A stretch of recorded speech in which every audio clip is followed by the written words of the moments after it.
Welcome everyone to how to rank higher on Google for accountant near me. All right, so here's what we're going to be talking about. First, we'll be talking about the importance of local search and near me searches. Then how to get better rankings for accountant near me via OnSite Strategies, and I'll explain a little bit more about what that means later on in the presentation, and how to rank better or get better rankings for accountant near me via Offsite Strategies. All right, so let's talk about why SEO is important.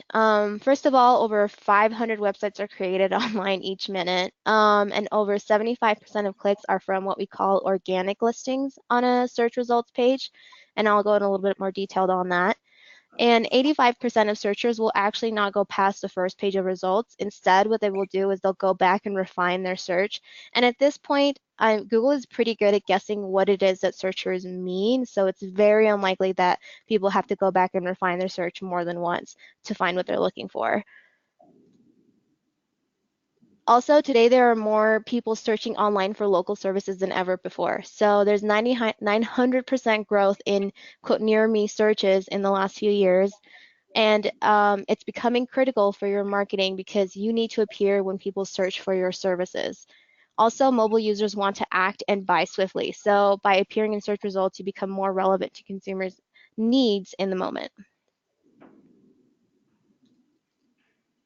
Okay, so SEO is important, right? What is it? How does it relate? So search engine optimization is actually the process of maximizing the number of visitors to a particular website by ensuring that your website appears high on a list of organic, there's that word again, free results on a search engine. So anything, if you guys are familiar, next time you're Googling something, you'll typically see about 4 ads here at the top, right? And then all of the organic results, meaning that Google was not paid to show these results in this order or anything. There was no payment whatsoever from the person that is appearing in results. These organic results just appear purely out of relevance to the search, right? So it's just whatever Google thinks is most relevant to the question that it was asked. So typically for local searches, so if someone is looking for a local business, you'll have a snack pack. So that's the list of like this map that you see in the middle of search results. It's called a snack pack, and you'll typically see about 3 results, organic results here.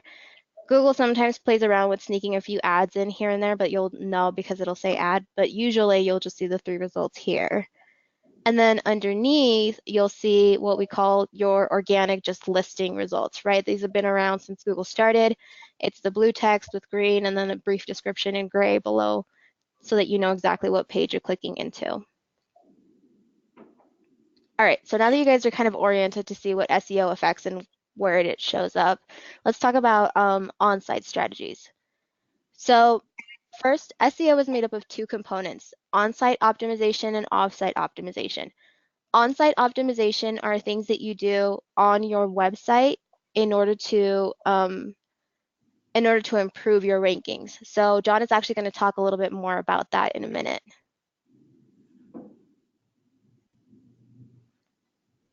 All right, John, do you want to go ahead and actually talk about on-site here? Sure. So Alexis alluded a little bit about on-site optimization, right, as opposed to off-site. So with on-site, the purpose of on-site optimization is to include content within your site that Google thinks is relevant. Search terms people are using to find your services. There are 2 places where a search engine crawler looks to understand what your website is about. The actual content on your web pages, as well as the metadata that's coded into your website. So we'll go into this a little bit more too. Content on your web pages, Google looks at certain spots more frequently and with higher value than they do others, right? And so some of those include your HTML title, your headlines. Those are areas that you want to make sure that they're keyword enriched so that users get an idea of what the page is about, as well as Google, right? And they're able to pick out those keywords and get a sense of what you're trying to target. Metadata coded into your website is really the data that appears on a search engine result page. So once someone searches and results are posted, a lot of that information that you see on that search result is metadata that's coded within a website. And so if we think of content surely is king, right? You want to use your relevant keywords and phrases within your content, but be careful not to overstuff your keywords, as this could backfire on your strategy. And so Google Webmaster Guidelines, which are directly from the source and great to keep on top of, quotes, think about the words users would type to find your pages and make sure that your site actually includes those words within it. So a little bit more on that too. You want to make sure that within your content, you're not strictly speaking accountant jargon, right? Or you're not using words that are familiar to you, but you want to get into the minds of your searching audience and use words that are often used by your audience. There are search tools out there that you can use, but you certainly don't want to overlook that that notion, right? So go on from here. What are page titles and why are they important? So you'll notice on the right-hand side, you'll see some boxed green verbiage. Those are your page titles that appear as search results. Page titles typically appear on the tab of your browser and in search results. This information helps Google understand what each page on your website is about. Tips for writing great page titles include relevant keywords, of course. You want to keep your HTML titles to approximately 5 to 10 words. I'd say 10 at about the most. You want to avoid your titles being truncated. And so when you exceed the 10-word parameters, you run the risk of your title being truncated and not relaying all the information that you may want to relay with it.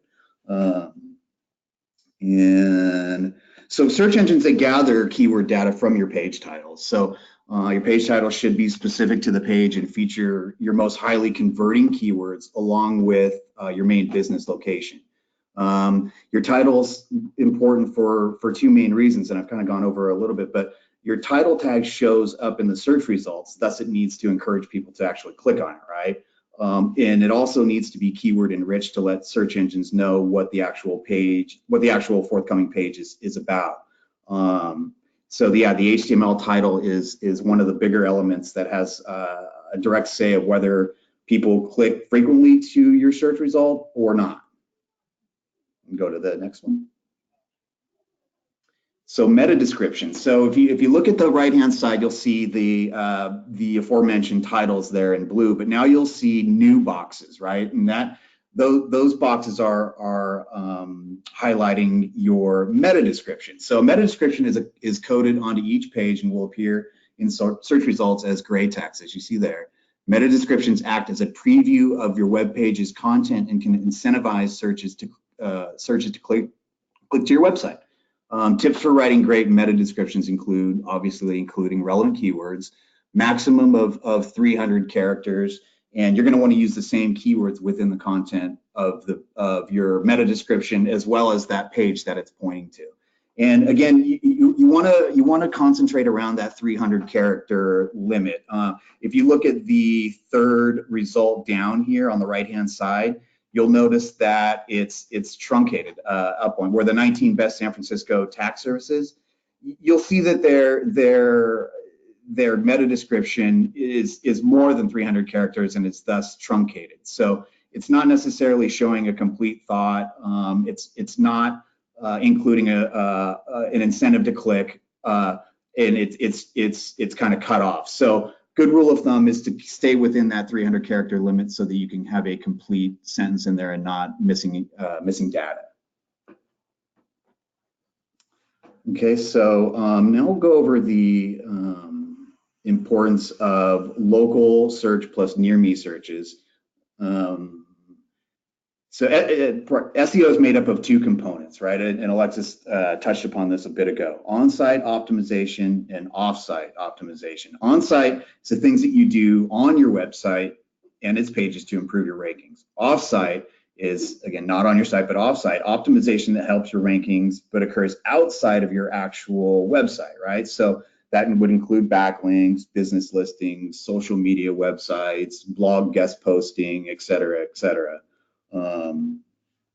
And so on-site elements, the major ones that you're going to want to concern yourself with to keep keyword enriched are your HTML titles, your meta descriptions, keyword placement in important areas on your website, including headlines, and then also interlinking between different pages on your website. That's a huge, often overlooked on-site strategy where you can give Google crawlers even more information about where your important pages are and what keywords are listed on by just simply interlinking from page to page. And so now we're at why backlinks are important, right? So Google uses backlinks to understand the trustworthiness and authority of a site. Think of a backlink like a reference in a job search. Google verifies the information you're presenting on your site by understanding the websites that link back to you. So yes, backlinks are vitally important. You can even think of a backlink to your website as a vote in its favor, right? So a quality link to your website from a highly ranked authoritative website is like SEO gold to website owners. If you think about a site such as Amazon, there are numerous thousands, hundreds of thousands of high quality links that are pointing to Amazon.com. Thus, Amazon.com is looked at as very authoritative, very highly ranked, and it's by no accident. There isn't necessarily a room full of Googlers who are saying, oh, you know what, that site's important, that site's important. They're going off of this algorithm that shows many important links that are pointed to Amazon.com. The same goes for you and your website. The more high quality links that you have from your community or just high value links in general, the better off your SEO is going to be, the higher you're going to be ranked, and the more authoritative you're going to look in Google's eyes. Go even further with that, a backlink with geographic location in the anchor text of the link provides even more clarity and boost. So the anchor text of a link is the portion of the link that you actually click on. And when you click on a link, you're clicking on actual words in a link. Those words that are in that link that you click on are very important to search engines and give them a extra clarity about what your page is about. So not only high quality backlinks, but backlinks with keywords and geographic locations in those links are very advantageous to get. Links from a variety of sources to create a robust profile is also considered best practice. So the top 3 benefits of backlinks. Number 1, they improve your rankings on search engines at a high level. Number 2, they help increase website traffic from other websites to your website. And we often overlook the fact that, hey, links are free traffic to your website. Not only are they boosting your SEO, but high quality links are traffic, and that's really at the end of the day is what we're looking for. So twofold benefit to backlinks, and then it helps your website get indexed faster. If you were to somehow get a list of 25 high quality backlinks that are all of a sudden pointing to your site, your rankings are going to be boosted not only higher but in a quicker fashion. So backlinks are highly vital to Google and give Google lots of extra information about who you are and how important you are on the web.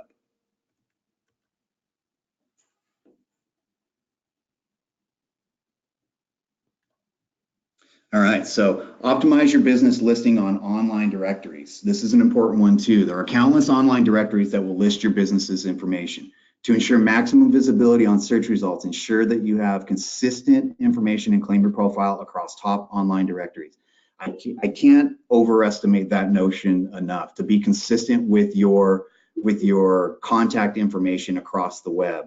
Even John Doe accountant San Diego and accountant San Diego John Doe, differing data like that on citations and directories can have a negative and adverse effect. You want to remain exactly consistent across the web. I mean, I know it's easy for a phone number and website an address to be consistent, but make sure that your marketing name, as we call it here, is consistent across the web too.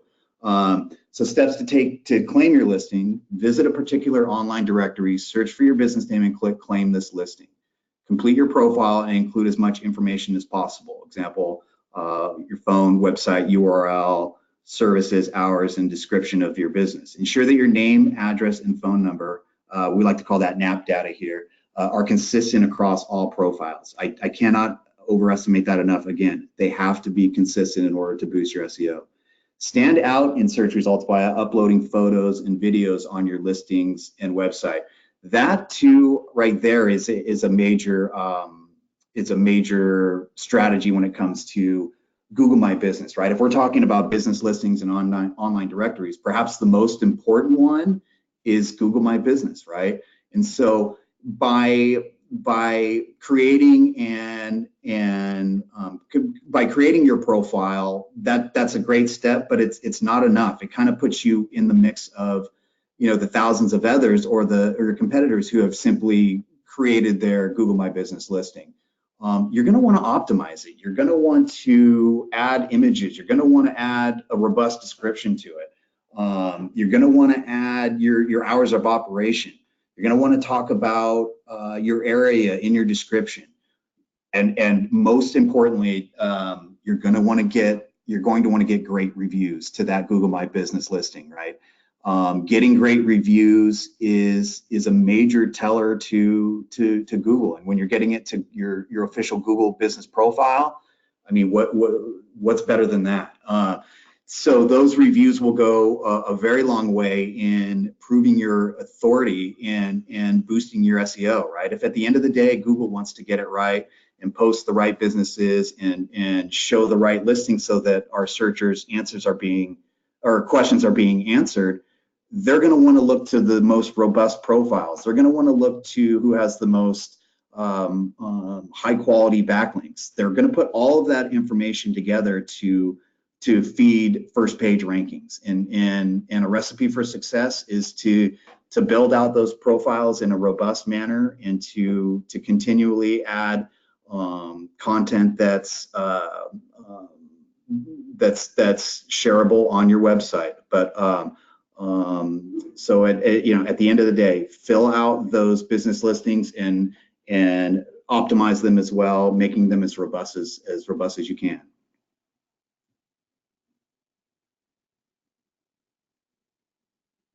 All right, so now I'll hand it back to Alexis. Thank you for joining us today. I'm going to hand it back to Alexis, where she's going to start talking about some importance of some video SEO.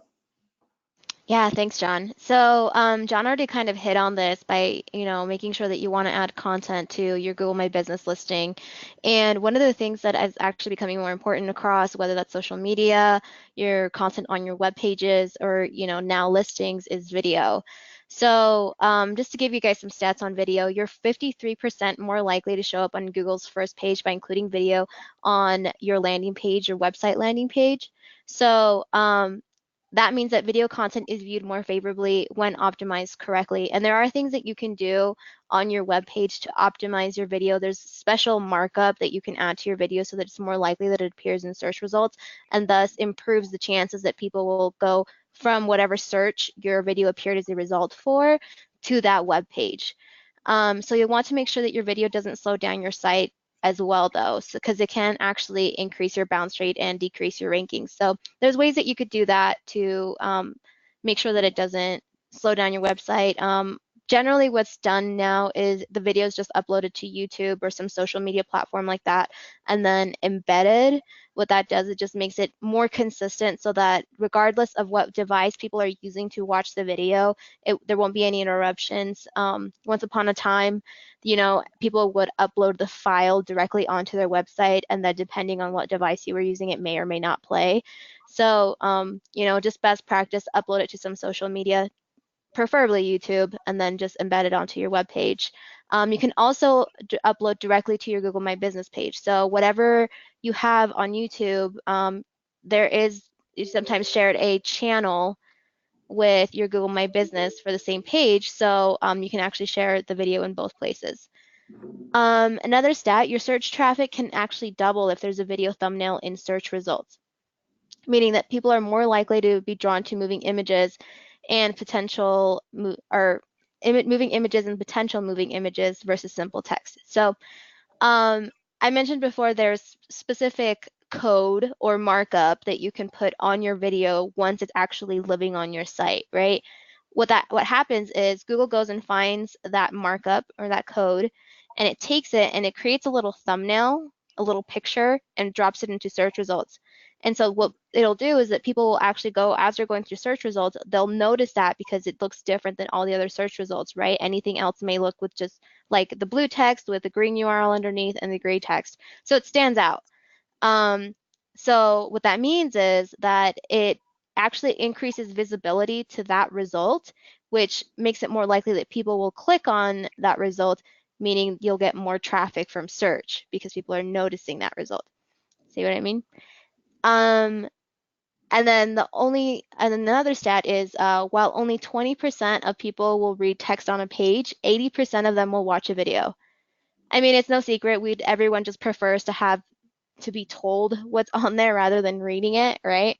So video containing a relevant message proves to be more popular than text on your webpage, and actually 4 out of 5 people watch video, while only 1 out of 5 will read the text. So video is a very powerful tool. There are a lot of tools out there that can help you create video. So just a simple Google search will actually help you find a lot of these tools that will allow you to create videos for either free or just a small, a monthly price. So definitely encourage you to get some software there.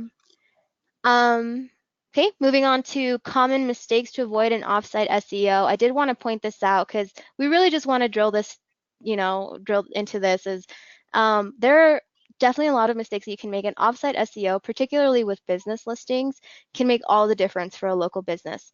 I mean, content is important and backlinks from associations and all that, it is important. I'm not knocking it whatsoever. But in order to appear into that snack pack, that really is, very much reliant on how your business listings are and the condition of your NAP info across multiple directories. So again, we just want to drive the point home. So again, some things that will, may count against you is inconsistent NAP information. John already kind of covered that. Any unclaimed or unoptimized business listings. The reason why this is important is because usually these listings look pretty bare and they typically don't have reviews or only have a handful of reviews.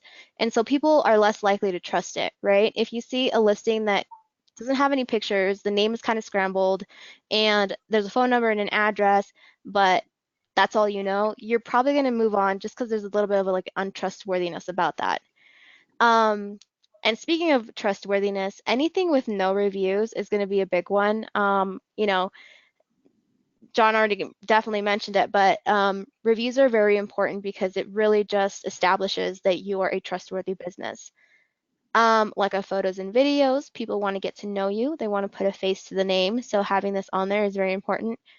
Another one that I will be going into a little bit more, duplicate listings, especially on Google My Business. So what duplicate listings are, if you ever go to Google Maps and you see 2 listings for the same business, you don't know which one to choose, right? You don't know which one is more trustworthy. So that actually counts against you if you have 2 for the same business. And then, of course, any failure to establish backlinks. So not only do you want to have like links from directories, but then again, all of the directories that we mentioned before, like Better Business Bureau, any local associations, state associations. If you're, there are some accounts that are adjunct professors at a university, and if you can, get on university site with your biography and then link it back to your website, like that's a really good backlink, and because it comes from a very credible institution. So, just to give you guys some ideas of what can go wrong. All right, so I do want to drill down a little bit more into this duplicate listings. So like I mentioned before, they're caused by inconsistent or inaccurate business listings, which can negatively impact your presence. So to avoid duplicate listing and inconsistent NAP info, I'm going to go over some reasons why this happens. So the way that the listings are created, just know, is that they're created by robots. They're in these data centers, and basically the robot will go and scour the internet and find a bunch of local businesses, pull whatever it can find out on the internet of what it thinks is a local business, and then just spit it out. It can't tell the difference between a legitimate different businesses that are close to each other or one that is the same but for whatever reason just appears with a different name. So it'll spit out two versions of the same business, right? So that's how they're created. There's just crawlers that go and spit out information. And so it's up to you to go and clean them up, actually. Um, there are situations that kind of aggravate crawlers and or like aggravate the situation by sort of forcing crawlers to spit out more listings than necessary, and I'm going to go over those now. So one is if your firm changed locations, if you have a physical address and you move, your old address may appear, and so before crawlers can actually get out there and recrawl your business with the new address, it's advisable to go and claim your business listing, your old business listing if you haven't already, and change the address. This will prompt another verification process, but go through the process and then just claim it and verify all of the information, make sure that it's correct with the new address that you have on there, and that will prevent, there will still be some things out there that will be spit out, but at least on Google specifically, and more importantly, it'll prevent any duplicates from actually being created. Another one is if you have multiple accountants at one location. So Google will sometimes go and find the name of the person themselves and spit it out with their accountant name. Or if your business had a name change for whatever reason, so what you'll want to do is, if you typically what happens is you'll find one business listing for your firm and then maybe one for each accountant. That can happen as well. So find all of the listings on Google Maps and submit a report for each repeated listing that you find. And just a little pro tip there, you want to be very diligent about which one has the most reviews. And sometimes, it's kind of hard to choose because they'll have the same amount of reviews. And there's best practices you can follow, but I don't really want to there's not enough time to get into it. But typically, if there is one listing that has the most reviews, claim and optimize the one with most reviews, because then you won't have to go and collect them all over again, because once the listing is gone, it's gone with all of the reviews. So it's just a way to preserve all of the work that's already accumulated on there. Um, Another scenario that might come up is if you bought a firm from another accountant, or if you joined another firm and changed the business name for whatever reason, um, that business listing is now inaccurate for the acquired firm. So it's very important to not set up a completely new listing if there's already one existing. Either claim it if it hasn't already been claimed and update the information, or sometimes the Google listing will be claimed, then you may need to contact the firm and ask them to give you either login credentials or access in some shape or form to their listing so that you have control over and can actually update the information. So there's a lot of different scenarios that can play out, but basically don't create a new listing, try to get a hold of what's already there. Um, some things to consider before you clean up duplicate listings, and trust me, I know I've done this. Um, Time. Cleaning up duplicate listings for just one directory can actually take hours. And if you have more people and if you've moved a few times, that can be exacerbated. There may be I've had occasions where I was cleaning up listings for one firm and there were as many as 16. So it can get pretty crazy pretty quickly. Also, you'll need to know SEO best practices, so you'll need to take into consideration, number of reviews, how long that listing has been out there, the address, just different things. And there's just a lot of nuance when it comes to claiming these listings, so you'll just have to know what they are, and that just kind of comes with experience. Um, there's also some maintenance. Duplicate listings can appear at any point, even if you've already cleaned them up, and they can especially happen if you've had some event that qualifies it for the NAP info to be changed. So you'll have to keep an eye out there and ensure that no duplicate listings are showing up and take away those that are. And like I mentioned before, multiple locations or accountants can actually make the problem worse. So you'll definitely need to understand SEO best practices for local SEO for multiple locations, and that is, it's a lot to know. All right, so overall SEO, I just want to drive this. SEO, you have to think of it as like something that just does not happen overnight. It definitely takes time. So think of it as planting a tree, right? If you plant a sapling, you can't expect it to be this big tree in the next day or even within a week, right? You have to nurture it and you have to allow it to grow. So, having rankings can take a couple months for improvement. So for those of you that are thinking, I'm going to rely on SEO for tax season, you need to jump on it now. It needs to happen now because it's going to take, this time to maybe even get good rankings through the end of January. Um, and then also, you may not see traffic at the very beginning because it very much depends. There's a lot of variables that come into play when with SEO, right? Your market, how saturated your market is for accountants, what you're trying to target, the type of services you're trying to offer. That'll also be taken into consideration. Where you're starting in rankings can also have an impact. It's a lot harder to get from the bottom of page one to the top of page one than it is to get from page two to the bottom of page one. It just gets increased exponentially harder, I should say, to get to the top, very top search results. So you'll have to take into consideration where you're starting from. Ultimately, you define what your success looks like. I know there's a tendency to like look at other competitors, and that's a fair thing to do to look at competing accountants, but you're not going to have all of the information. So you'll also want to take into consideration where you're starting from, and there are tools out there that can help you understand where your rankings are starting from, any click-through rate, impressions, all of those analytics that and metrics that you want to observe as you're implementing a program like this, that's available to you. And it's called Google Search Console. It's a free tool that you can implement on your website. So if you're a CPA Site Solutions member, you can just reach out to members or to our webmasters, and they can take care of that for you to help you implement that. And another tool that you'll want to have on there is just by default is Google Analytics. That will tell you all of the traffic that's going to your site and everything that's happening within your site, right? So Search Console tells you everything that's happening with search and search results and how that traffic is getting to you. Google Analytics tells you everything that's going on once a visitor is on your site, what pages they're visiting, where they're coming from, how much time they're spending on your website, all of that stuff. And you can even program it so that it tells you when somebody contacts you through like a form submission. So then you know how many potential clients you're bringing in through whether it's SEO or pay-per-click or any activity on your site.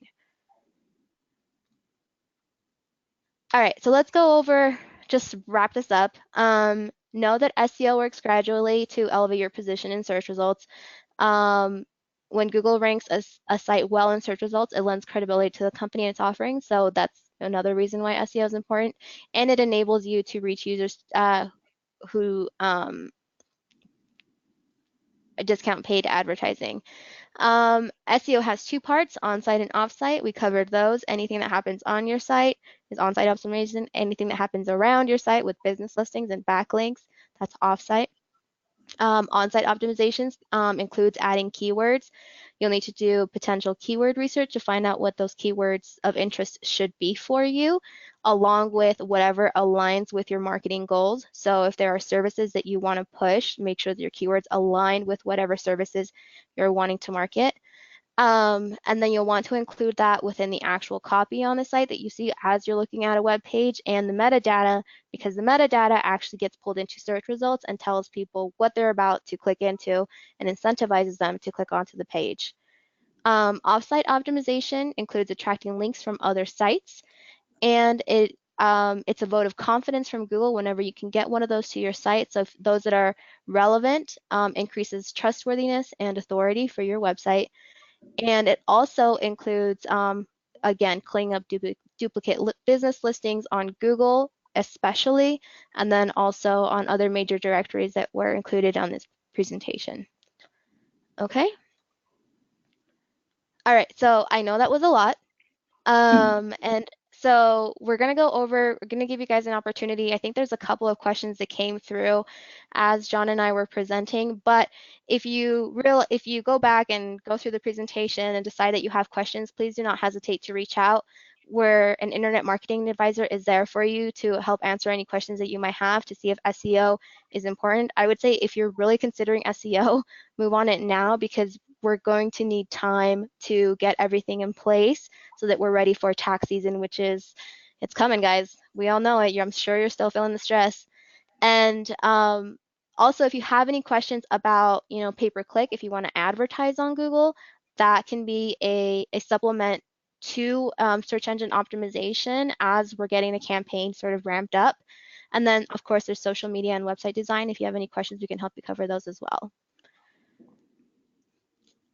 Okay, so I think there was a question, does the CPA site solutions actually do all that for me? Yes, we have 3 levels, 3 SEO packages, and depending on your market and your competition, the needs of your firm and your budget, um, we can recommend which one is the best fit for your firm. So I would actually recommend that I think at the end of this, once you close the GoToWebinar panel, you'll have an opportunity to raise your hand. So just by doing so, you can actually let us know that you want to talk to an internet marketing advisor, and they'll be able to kind of set you in the right direction to let you know, which package is better for you. Or if you're interested in anything else like pay-per-click, if you want to do something a little quicker and appear in search results quicker, that's an option as well. So talk to an internet marketing advisor. And actually, I was just told that we do have some promotions going on for SEO right now. So be sure to ask about that because I think it's for a limited time. Our promotions are going to be ending October 31st. So contact an internet marketing advisor now so you can take advantage of those promotions and jump on SEO now and be ready for tax season. Um, okay, and then let's see. There's another question. Says there are 2 conflicts with the location. You have 2 locations. Not sure if I can trust the company. Okay. I'm sorry, David. I'm trying to understand your question. I think what you're asking about is multiple locations for one firm.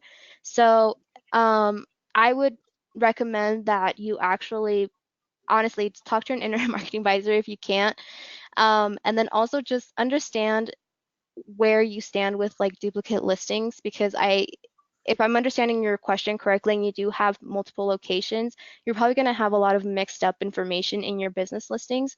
So I would maybe start there. If you want to DIY it a little bit, start there. But overall, it's going to be a lot easier for you to hire a firm to untangle that for you because once multiple locations get brought in, it can get really messy pretty quickly. I mean, I'm sure John can probably back me up on that. Yeah, it does. And even trying to target multiple locations within the same site can get pretty tricky. There are a few different elements that we can look into as a firm here, but right, that does need to be sourced from the beginning and treated delicately because once there are mess ups online and with results, it can be tough to untangle, as Alexis mentioned. Yeah, we both have a little bit of experience with multiple location situations. Okay, so those are all of the questions we have. I'm gonna hang on for just a little bit to see if there's any more that roll through. Again, if you want to take advantage of our promos, you do have until I believe the 31st out most to take advantage of our SEO promos, and you would be just on time for tax season. So, if you can do it now. Um, so as for the rest of you, thank you so much for joining me this afternoon. I'm going to hang on for those of you that have any latent questions, but for the rest of you, have a great day. And thanks, John, for Of course, joining. I'll remain on as well for any further questions too. But thank you for your attendance.